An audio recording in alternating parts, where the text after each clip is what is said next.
ایک وقت آنے والا ہے کہ اللہ مسلمانوں کو عزت دے گا، چونکہ اللہ نے مسلمانوں کو جذبہ جہاد دیا ہے۔ جب مسلمانوں کے ایک ہاتھ میں قرآن تھا اور دوسرے ہاتھ میں تلوار تھی، اس وقت مسلمانوں کی عزت تھی، مسلمانوں کے پاس وقار تھا۔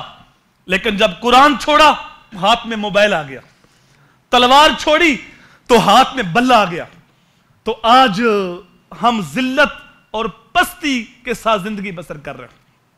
لیکن جب مسلمانوں کے ایک ہاتھ میں قرآن تھا اور دوسرے ہاتھ میں تلوار تھی اور اللہ کے دین کی دعوت دیتا آگے بڑھ رہا تھا اور فتنہ ختم کرنے کے لیے اور دین اسلام کو غالب کرنے کے لیے اپنا کردار ادا کر رہا تھا، دشت و دشت دریا بھی نہ چھوڑے ہم نے، بحر ظلمات میں دوڑا دیے گھوڑے ہم نے۔ اس وقت مسلمانوں کے اندر جذبہ جہاد تھا، اور جذبہ جہاد یہ ہر اہل ایمان کے حصے میں ہونا چاہیے۔ میرے حضور نے دعائیں مانگی، اے اللہ میری آرزو یہ ہے کہ میں تیری راہ میں شہید ہو جاؤں، پھر زندہ کیا جاؤں، پھر شہید ہو جاؤں، پھر زندہ کیا جاؤں، پھر شہید ہو جاؤں، پھر زندہ کیا جاؤں، پھر شہید ہو جاؤں۔ اور جب شہید اللہ کی راہ میں شہید ہوتا ہے، اس کے خون کا قطرہ بعد میں زمین پہ گرتا ہے اور اس کے گناہ سارے پہلے معاف ہو جاتے ہیں، اور شہید عذاب قبر سے بھی محفوظ رہے گا اور حشر کی سختی سے بھی محفوظ رہے گا۔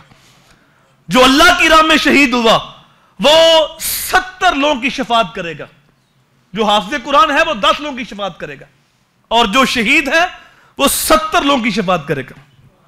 جب جذبہ جہاد ہمارے دل میں تھا تو کوئی طاقت ہمارا مقابلہ نہیں کر سکتی تھی۔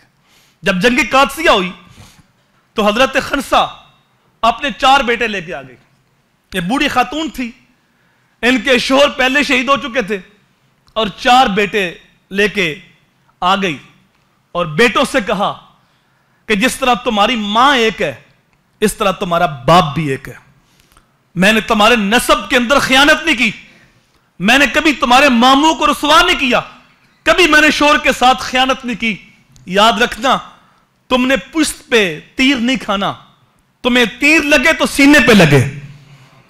اور اتفاق ایسا ہوا جنگ قادسیہ کے اندر حضرت خنسا کے 4 بیٹے شہید ہو گئے۔ جب ایک ماں کے 4 بیٹے ایک ہی وقت میں دنیا سے چلے جائیں تو اس ماں کے دل پہ کیا گزرتا ہے۔